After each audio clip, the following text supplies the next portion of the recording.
નમસ્તે દર્શક મિત્રો, આજે આપણે વાત કરવી છે કે ગુજરાતમાં સોલાર કંપનીઓ જે આવી રહી છે, વિન્ડ એનર્જીની કંપનીઓ આવી રહી છે, એને માટે ખુલ્લા દ્વાર મૂકી દેવાયા છે. એને જે કાયદાઓનો ભંગ કરવો એ કરો, પરંતુ આ કંપનીઓ અનેક કાયદાઓનો ભંગ કરી રહી છે, છતાં એની સામે ક્યારેય પગલાં ભરાતા નથી. પણ બીજી બાજુ કેટલાક અધિકારીઓને સામે પગલાં ભરાય છે અને કેટલાક રાજકીય નેતાઓ સામે પગલાં ભરાય છે. આપણે સુરેન્દ્રનગરમાં 2 કિસ્સાઓ એવા જોયા.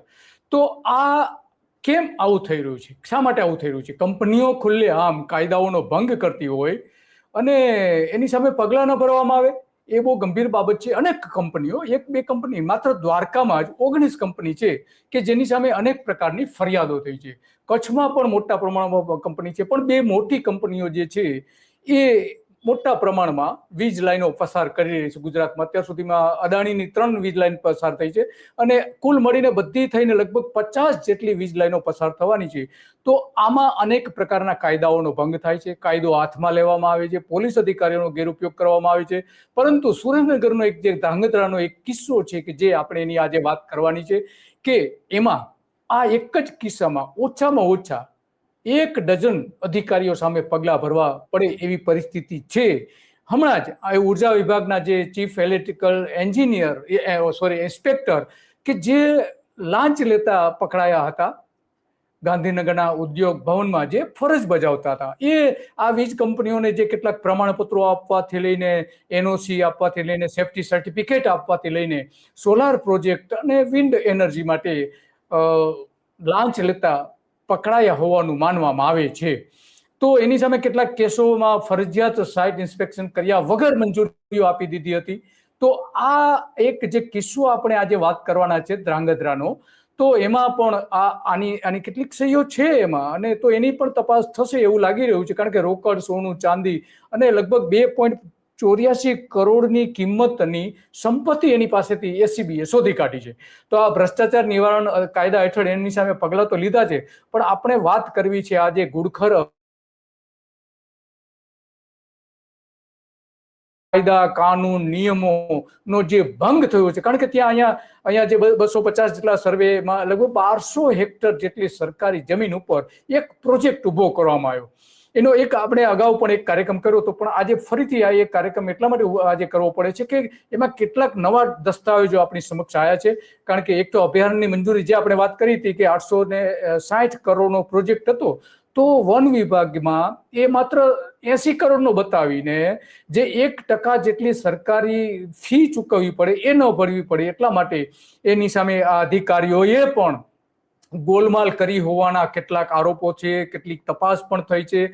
તો આ જે પ્રોજેક્ટ જે છે એ હરિયાણાની ગુરુગ્રામ કંપની જે છે એ કંપની અહીંયા 200 મેગાવોટ સોલાર પાવર પ્રોજેક્ટ સુરેન્દ્રનગરના ધાંગધ્રાના માલવણ જે ગામ છે એની જે સર્વે નંબરોની જે કેટલીક જમીન છે ત્યાં એને શરૂ પણ કરી દીધો છે. પણ એમાં જે અનેક પ્રકારની ગેરરીતિઓ થઈ છે, ભ્રષ્ટાચાર થયા છે, કલેક્ટરના અહેવાલો છે, કલેક્ટર ઓફિસના અહેવાલો છે. તો આ અને અનેક ફરિયાદો પણ થઈ છે. આ ફરિયાદો પૈકીની જે આપણે ફરિયાદ કરવામાં આવી છે એવા એક આપણે અશ્વિનભાઈ પટેલ સાથે પણ આપણે વાત કરીશું, અને એ બધી જ બાબતો ત્યાં કહે છે કે શું, કઈ રીતે. કારણ કે એ લાંબા સમયથી લડી રહ્યા છે અશ્વિનભાઈ, અને એમણે કેટલાક દસ્તાવેજો શોધી કાઢીને આ કંપનીની પોલ આખી ખોલી પાડી છે, પણ આજ સુધી આ કંપની સામે પગલાં લેવાના બદલે એને બચાવવાના તમામ પ્રયત્નો થયા છે. તો અશ્વિનભાઈ, તમારું સ્વાગત છે ધ ગુજરાત રિપોર્ટમાં. નમસ્કાર સાહેબ. તો આખો મામલો શું છે? માલવાણમાં જે કંપનીએ શરૂ કર્યું કામ, હવે તો વીજળીનું ઉત્પાદન પણ શરૂ કરી દીધું છે. તો છેલ્લી પરિસ્થિતિ શું છે ત્યાં? કયા પ્રકારની કંપનીએ ગેરરીતિઓ જે કરી હતી, એક કાર્યક્રમ અગાઉ તો કર્યો હતો, પણ આજે શું પરિસ્થિતિ છે એ થોડી આપણે જાણવું છે તમારી પાસેથી. કે કારણ કે જાણવાના 2 કારણો છે. એક તો જે અધિકારી પકડાયા એ લાંચ લેતા, તો સોલાર કંપનીઓના જે તપાસ શરૂ થાય છે એવું કે છે, એમાં કોઈ કંપનીનું નામ નથી લીધું, પણ આપણે ધારણા મૂકીએ કે આ કંપનીમાં પણ એમને મંજૂરી આપવામાં સહીઓ પણ કરી હતી. અને બીજું છે કેટલાક રાજકીય નેતાઓ ત્યાં જે એની જમીનનો વિવાદ છે એ, અને બીજું કે ત્યાં જે કંપનીને મંજૂરી આપવામાં આવી એમાં કેટલીક ગેરરીતિઓ થઈ છે, એમાં બચાવવા માટે પણ પ્રયત્નો થયા છે. તો શું છે છેલ્લી પરિસ્થિતિ, એની વાત કરશો? જી સર, જો સૌ પ્રથમ તો અત્યારે એક તાજા જે આપણે ચીફ ઇલેક્ટ્રિક ઇન્સ્પેક્ટર જે અશ્વિનભાઈ ચૌધરી જે પકડાણા, તો ઈ ખરેખર એમને 19/4/2025 ના દિવસે એક આ રીતનું એક સર્ટિફિકેટ ઇસ્યુ કરેલું કે કંપનીમાં કમ્પ્લીટ વ્યવસ્થિત ઓકે છે આ લાઈન, એવું એમને આપી દીધેલું. પણ જ્યારે કંપનીએ આપણને ગુજરાત ઓફ ગવર્મેન્ટ એટલે કે પેટ્રોલ એન્ડ કેમિકલ્સ એ વિભાગની અંદર એક આ રીતનું સર્ટિફિકેટ આપેલું છે. આ સર્ટિફિકેટની અંદર 8 શરતો રાખવામાં આવેલી છે. તો એની અંદર પહેલી શરતની અંદર જ લખ્યું છે કે આ કંપનીએ ચીફ ઇલેક્ટ્રિક ઇન્સ્પેક્ટર પાસેથી રૂટનું લેઆઉટ અને જે કંઈ તે બાંધકામ કરવાના એની એડવાન્સ મંજૂરી લેવાની. તો હવે જો આ કંપની દ્વારા આ ઇન્સ્પેક્ટર સાહેબ પાસેથી જો મંજૂરી લઈ લીધી હોય એમને, તો અમને આની અંદર સ્પષ્ટ દેખાય સાહેબ કે ખરેખર જો ખોટું થયું હોત તો આ કંપનીને એમને મંજૂરી ન આપી હોત અને કીધું હોત કે આટલું ખોટું થયું, એને તમે રિપેરિંગ કરાવડાવો. તો એના માટે અમે લગભગ છેલ્લા 1 વર્ષથી આના માટે લડત લડી રહ્યા છીએ. અને હમણાં 7-8 મહિનાથી તો અમે કીધું કે આનો રૂટ મેપ સાહેબ લાવો તમે, કારણ કે કોઈ પણ વસ્તુ લાઈન નાખવી હોય તો એને રૂટ મેપ પહેલા દર્શાવવો જોઈએ કે કઈ જગ્યાએ અમે એનું સ્ટ્રક્ચર ઊભું કરશું.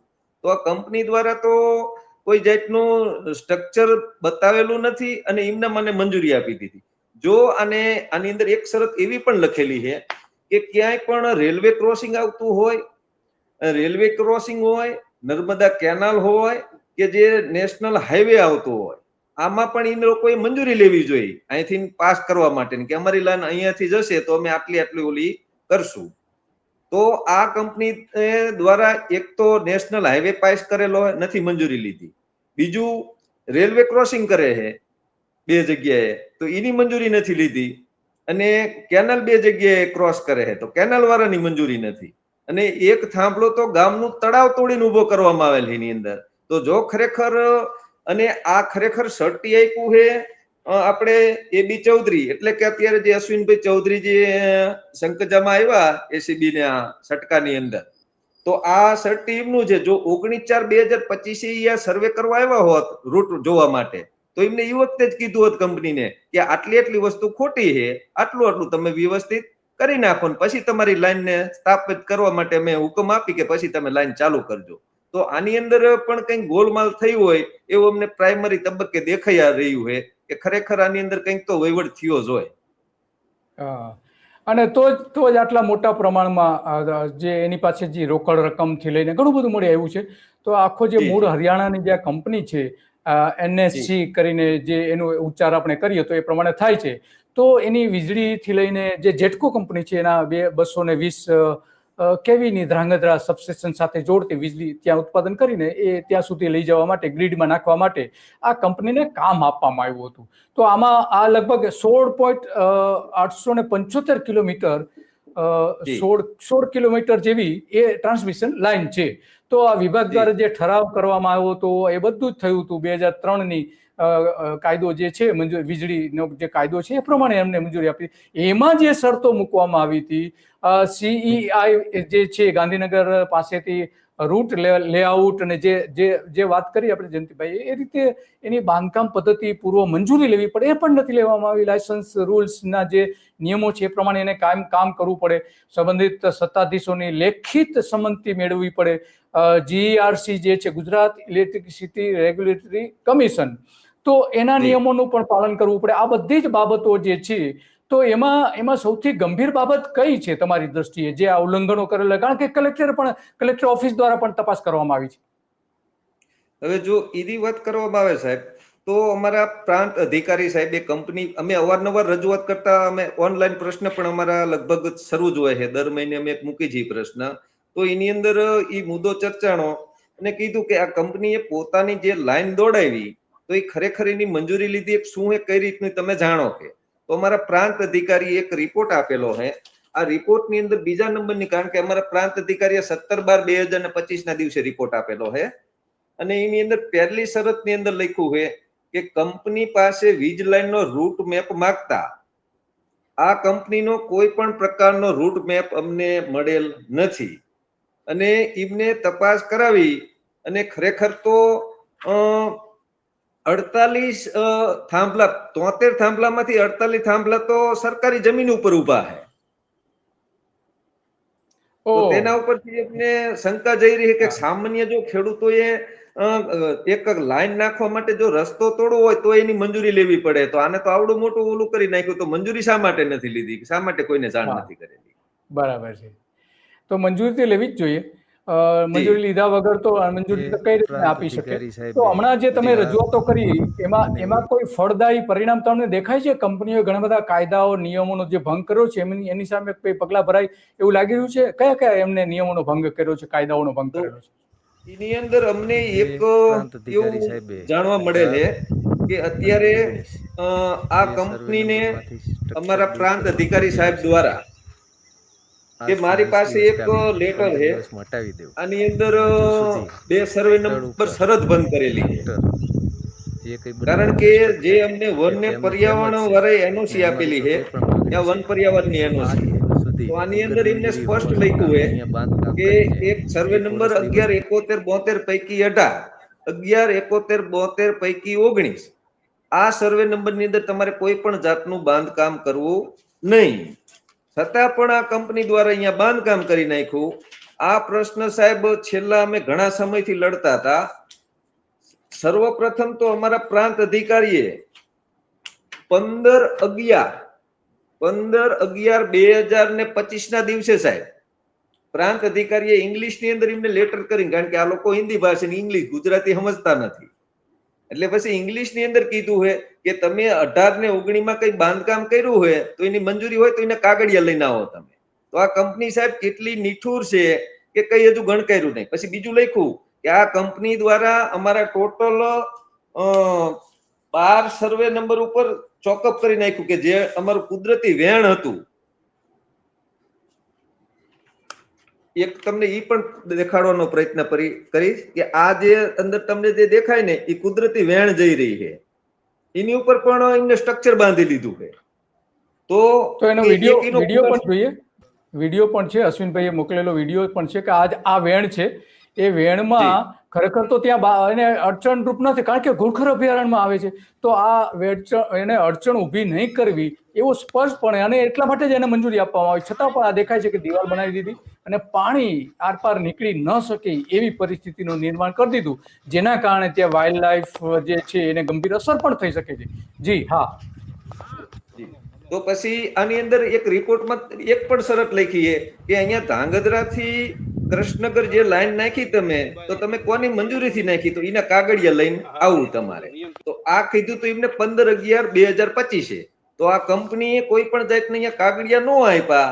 તો પછી અમારા આચાર્ય હે પ્રાંતના હર્ષદીપ આચાર્ય સાહેબ હતા, તો એમને 15/11 ની નો રાખી માન્ય, તો કંપનીને 7/3/2026 ના દિવસે એક શરત ભંગ કરેલો હુકમ પણ હું તમને બતાવીશ.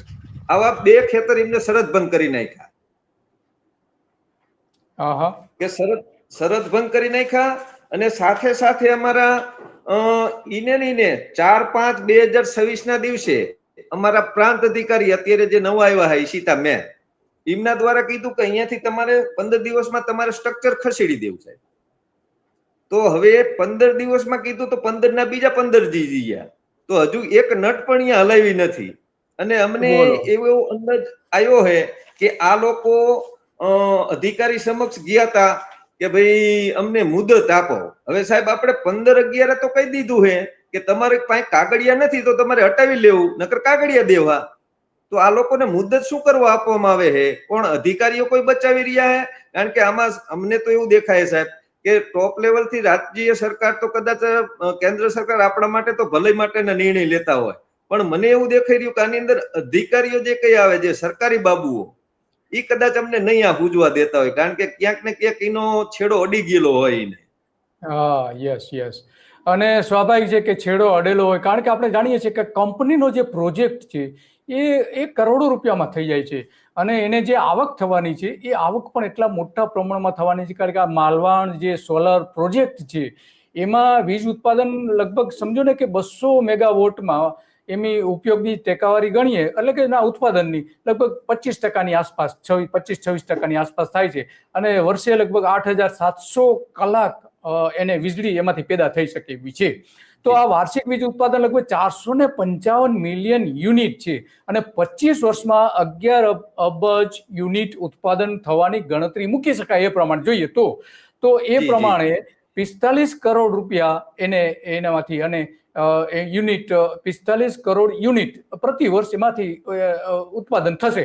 તો આ હિસાબ જો કરીએ, જો સરકાર એને જે પેમેન્ટ કરી રહી છે એ લગભગ 2.40 રૂપિયાથી લઈને લગભગ 3 રૂપિયાની આસપાસ અલગ અલગ જે હોય છે એમાં. તો એ પ્રમાણે જો ગણતરી કરીએ તો એમને લગભગ સમજો ને કે 120 થી 130 કરોડ રૂપિયા વાર્ષિક આવક થઈ શકે એવો અંદાજ આપણે ચૂકી શકીએ. તો 25 વર્ષમાં આ કંપનીને 2700 કરોડ રૂપિયાથી લઈને 3,500 કરોડ રૂપિયા સુધીની એની આવક થઈ શકે છે. મેન્ટેનન્સ ને બધું જે ખર્ચ ગણવામાં આવે તો એમાં બહુ કઈ મેન્ટેનન્સ બહુ ખર્ચ નથી.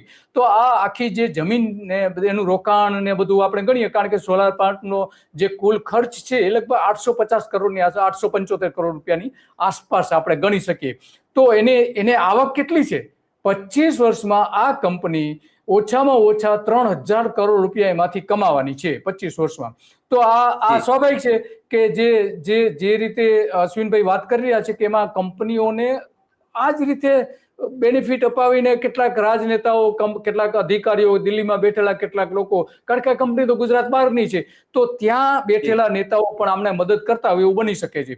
તો હવે શું અશ્વિનભાઈ, હવે તમે આ બધી રજૂઆતો કરી, પગલા ભરવા માટે તપાસ બધી થઈ, કલેક્ટરના રિપોર્ટમાં કલેક્ટર ઓફિસે જે તપાસ કરી હતી એમાં શું બહાર આવ્યું છે એ થોડી વાત કરશો?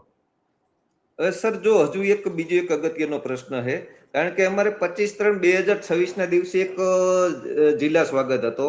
એની અંદર અમે રજૂઆત કરી હતી કે આ કંપની દ્વારા અમારા 12 સર્વે નંબર ઉપર આ લોકોએ બાંધકામ કરી દીધું છે, બરોબર. તો અમારા પ્રાંતે 30/3/2026 છે, કારણ કે મંજૂરી આપી છે વન વિભાગે. તો વન વિભાગને પાકું તો કરવું જોઈએ કે ખરેખર શું છે અહીંયા પરિસ્થિતિ, કારણ કે પ્રાંતે તો એમના મામલતદાર સાહેબ, રેવન્યુ સાહેબ પાસે તો પાકું કરાવી લીધું કે અહીંયા સ્થળ ઉપર આવડી આ પરિસ્થિતિ છે. પણ વન વિભાગને 30/3/2026 કીધું કે તમે 2 દિવસની અંદર રિપોર્ટિંગ કરો. પછી છતાં તે લોકોએ રિપોર્ટિંગ ન કર્યું. ત્યારબાદ 4/5/2026 બીજો પરિપત્ર કર્યો કે તમે અશ્વિનભાઈનો મુદ્દો આ બીજી વખત ચર્ચાય છે, તો તમે આ જે કઈ 12 સર્વે નંબર ઉપર હકીકત પરિસ્થિતિ શું છે એ તમે રિપોર્ટિંગ કરીને અમને જણાવો તમે. હવે અત્યારે અમે અમારા પ્રાંતની અંદર જઈને પૂછ્યું તો કે અભિપ્રાય આવ્યો છે, હવે આની ઉપર શું ડિસિઝન લેવું અમે ભેગા મળીને ડિસિઝન લઈશું. તો ખરેખર અમે આમાં જે એનઓસી આપી છે તો એનઓસી ની અંદર સ્પષ્ટ બીજી નંબરની શરતની અંદર સ્પષ્ટ ઉલ્લેખ કરેલો હોય કે આવું કોઈ વેણ ઓકડું કોઈ અભયારણ્યની અંદર નીકળતું હોય અને વિસ્તાર તરફ જતું હોય સરકારી હોય તો એની ઉપર કોઈ પણ પ્રકારનું બાંધકામ કરવું નહીં. તો આ લોકોએ અડચણ શા માટે કરી છે અને શા માટે આને ઠણઠોરવામાં નથી આવતા? અને બીજો એક અગત્યનો પ્રશ્ન આની અંદરથી એ પણ એક ઉત્પન્ન થઈ રહ્યો સાહેબ કે મુખ્ય વન સંરક્ષક શ્રી વન્યજીવ વર્તુળ ગાંધીનગરના જણાવ્યા મુજબ સદર માંગણી વાળા સ્થળે કોઈ વન્ય પ્રાણીઓના રહેણાંક જોવા મળેલ નથી સાહેબ. આમાં જો તપાસ કરવામાં આવે ને સાહેબ તો આ તો બહુ મોટો ભ્રષ્ટાચાર છે, કારણ કે આની અંદર ઘૂડખરો અવારનવાર આની અંદર આવતા હોય. આની અંદર જ આનો વસવાટ હતો સાહેબ, આની અંદર જ રહેતા હતા. આ તમને દેખાય કે ચાલુ પ્લાન્ટમાં અંદર આવી ગયેલા છે. સોલાર પ્લાન્ટનો જ આ ફોટો છે. ત્યાં આપણે ઘુડખર જોઈ શકીએ છીએ. અને આની પહેલા આપણે જે કાર્યક્રમ કર્યો હતો ત્યારે ઘુડખરનો વિડીયો પણ આપણે બતાવ્યો હતો કે ઘુડખર અંદર કઈ રીતે ફરી રહ્યા છે. તો વન વિભાગના અધિકારીઓએ આ કંપનીને ફાયદો કરાવવા માટે ઘુડખરને પણ ખતરામાં મૂકી દીધા છે. એનો મતલબ એ હતો, આ છેલ્લામાં છેલ્લો ફોટો છે કે જ્યાં ઘુડખર ઉભેલો આપણે જોઈ શકીએ છીએ. તો અશ્વિનભાઈ, આ તો ખરેખર વન વિભાગ પણ આમાં આ રીતે મંજૂરી આપી દે ઘુડખરના વિસ્તારોમાં અને કોઈ પણ જાતના નિયમો, અને ખોટું છે કે ભાઈ ત્યાં કોઈ ઘુડખર દેખાતા નથી એવું કારણ આપે છે. ઘુડખરના વિડીયો પણ છે અને ફોટોગ્રાફ્સ પણ છે. તો આમાં વન વિભાગના અધિકારીઓની સામે કોઈ પગલા ભરાય એવું લાગી રહ્યું છે તમને? પણ સાહેબ, જો ખરેખર આમાં બહુ ઊંડાણપૂર્વક તપાસ કરવામાં આવે તો મોટો ભ્રષ્ટાચાર હું તો એવું કહું કે અભયારણ્ય વિસ્તારની અંદર થતો હોય. કારણ કે આમ જોવી તો ગ્રાન્ટો આની અંદર અઢળક આવતી હોય તો સામાન્ય નાગરિકને એ જરૂર નથી તો ક્યાં જવાનું? દાખલા તરીકે મારે રેશન કાર્ડ છે, ચૂંટણી કાર્ડ છે તો મારે બહુ તો મામલતદાર કચેરી જવાનું થાય. તો આ કચેરીએ તો જવાનું જ નથી થતું. તો આ લોકોને અત્યારે ઉનાળામાં પાણી પાવાની એટલી ગ્રાન્ટ મળે, આ લોકોને જમાડવાની મળે, તો અમે હજુ જમાડતા તો જોયા જ નથી. ખાય હે અમારું આવડા, અને આમની ગ્રાન્ટ તો સરકારી બાબુ ખાય. તો હમણાં ત્યાં આ આપણે ભાજપના જે નેતા છે ગોરધન ઝડફિયા, એને થયેલી જમીન હતી એને રદ કરવા માટેનો પણ આદેશ આપેલો છે. તો એ પ્રકરણ શું છે, એ અંગે આપને કઈ ખ્યાલ છે? હવે ઈ પ્રકરણની અંદર વાત કરી સાહેબ, તો અહીંયા ટોટલ અમારા લગભગ એમને 85 થી 90 ખેતર રાખેલા, અને અમારા ખેતર બધા 20-20 વીઘાના છે અહીંયા. અને કંઈક અમારે બાજુમાં પણ અહીંયા જમીન લોકોએ રાખેલી હતી કંપની દ્વારા, અને એમ કરીને એમને કંઈક 250 ટોટલ સર્વે નંબર રાખેલા છે આ જમીન, આ સોલર ઉત્પન્ન કરવા માટે. કંપનીએ રાખેલા 250 સર્વે નંબર. હા, પણ કંપનીની એક શરત હતી કે જ્યારે તમે જમીન અમને આપો, અમે તમને ભાડું વાર્ષિક 1 વીઘાનું 14,000 રૂપિયા આપશું. એટલે તમને 12 મહિને 20 વીઘાને 2,80,000 આપશું, પણ તમારે અમને એને કરીને આપવાની. હવે સ્વાભાવિક વસ્તુ કે આની અંદર અમને એવું દેખાય કે અમે એને કરીને આપી તો કદાચ એને ગોરધનભાઈ નું નામ સંભળાય તો એ લોકોએ પણ એને કરીને આપ્યું હોય, કારણ કે જમીન એમને પડી રહેતી હોય ને આવું ભાડું આવતું હોય, જમીન પડી હોય તો અપાય, એવું અમારું અંગત માનવું છે. પણ હવે એને કરીને આપી અને આ લોકો એનો શરતનો ભંગ કરી નાખ્યો હોય, એની શરતનું પાલન નથી કર્યું, એટલે આ લોકો એનો શરત ભંગ કરી નાખ્યો હોય. હવે આગળ ઉપર આપણે જોવી કે શું આમાં કાર્યવાહી થાય છે. હા, એ તો બરાબર છે, સ્વાભાવિક છે કે એને રદ કરી દીધી છે, એટલે જેને મંજૂરી આપી છે એ અધિકારી સામે પણ પગલા ભરાશે. માત્ર કોઈ રાજકીય નેતા, ભાજપના રાજકીય નેતા છે એટલે એની સામે પગલા ભરાય એવું થોડું છે. અધિકારીઓ પણ એના માટે એટલા જ જવાબદાર છે અને એની સામે પણ પગલા ભરાય સ્વાભાવિક છે. ગોરધન ઝડફિયા જ માગણી કરશે. આપણે એવું માની લઈએ કે ભાઈ એ અધિકારીએ જે મંજૂરી આપી તેની સામે પણ પગલા ભરો. તો આ આખી જે ઘટના છે બહુ ગંભીર છે. એક અધિકારી લાંચ લેતા ઝડપાય છે, એમણે પણ આમાં કેટલીક મંજૂરીઓ આપી છે, એની સહીઓ છે, દસ્તાવેજો છે, બધું જ છે. તો અશ્વિનભાઈ, આપનો ખૂબ ખૂબ આભાર. તમે ઘણી બધી વિગતો આપી અને ત્યાં અત્યારે શું ચાલી રહ્યું છે એ બધી વાતો કરી, દસ્તાવેજોના આધારે તમે વાત કરી. તો તમારો ખૂબ ખૂબ આભાર. Thank you sir. તો અશ્વિનભાઈએ જે બધી વાત કરી એ બહુ ગંભીર બાબત છે, કારણ કે ઘોડખર સેન્ચુરીની આસપાસના વિસ્તારોમાં આ રીતે ઘોડખરને સામે ખતરો ઉભો કરીને એને મંજૂરીઓ આપવામાં આવે. એક અધિકારી લાંચ લેતા જે પકડાય છે ચૌધરી, તો એ પણ આની કેટલીક મંજૂરીઓ એમાં આ પ્રોજેક્ટમાં આપવામાં આવી છે કે નહીં એની તપાસ પણ સરકાર કરવાની છે. અને સોલાર પ્રોજેક્ટમાં મોટા પ્રમાણમાં જે મંજૂરીઓ આપવામાં આવી એ આ અધિકારી દ્વારા આપવામાં આવી છે. તો એના કેટલાક દસ્તાવેજો પણ છે આના સંદર્ભમાં. અને બીજી બાજુ ગોરધન ઝડફિયા સામે એની જે જમીન કરવામાં આવી હતી તો એની સામે પણ પગલા ભરાયા છે, એને રદ કરી દેવામાં આવી છે. તો જે અધિકારીઓએ એને આની મંજૂરી આપી હતી તો સ્વાભાવિક છે કે એની સામે પણ પગલા ભરાશે. તો આ અંગે ગોરધન ઝડફિયા પણ આ જમીનોની સંદર્ભમાં એમણે પણ હજુ સુધી કોઈ સ્પષ્ટતા કરી નથી. તો લોકોને જણાવવું જોઈએ કે શું છે, કારણ કે નરેન્દ્ર મોદી સામે એમને ભ્રષ્ટાચારના આરોપો મૂક્યા હતા અને વિડીયોથી લઈને ઘણા બધા આજે સોશિયલ મીડિયા પર અવેલેબલ છે. તો એમણે પણ સ્પષ્ટતા કરવી જોઈએ. બસ આજે આટલું, અને આવી જ બાબતો પર આપણે ચર્ચા કરતા રહીશું. અને લોકોની વેદના, લોકોની લડત અને લોકો જે પીડિત છે સરકારથી અને બીજી બધી આવી કંપનીઓથી, તો એ આપણે સતત બતાવતા રહ્યા છે. અને એમાં આ એક બહુ ગંભીર કિસ્સો છે ધ્રાંગધ્રાનો, કે જે એક કંપનીએ પોતે ઘણી બધી બાબતોમાં ખોટું કર્યું હોવા છતાં આજ સુધી એની સામે પણ પગલાં ભરવામાં આવ્યા નથી. બસ આજે આટલું. નમસ્તે.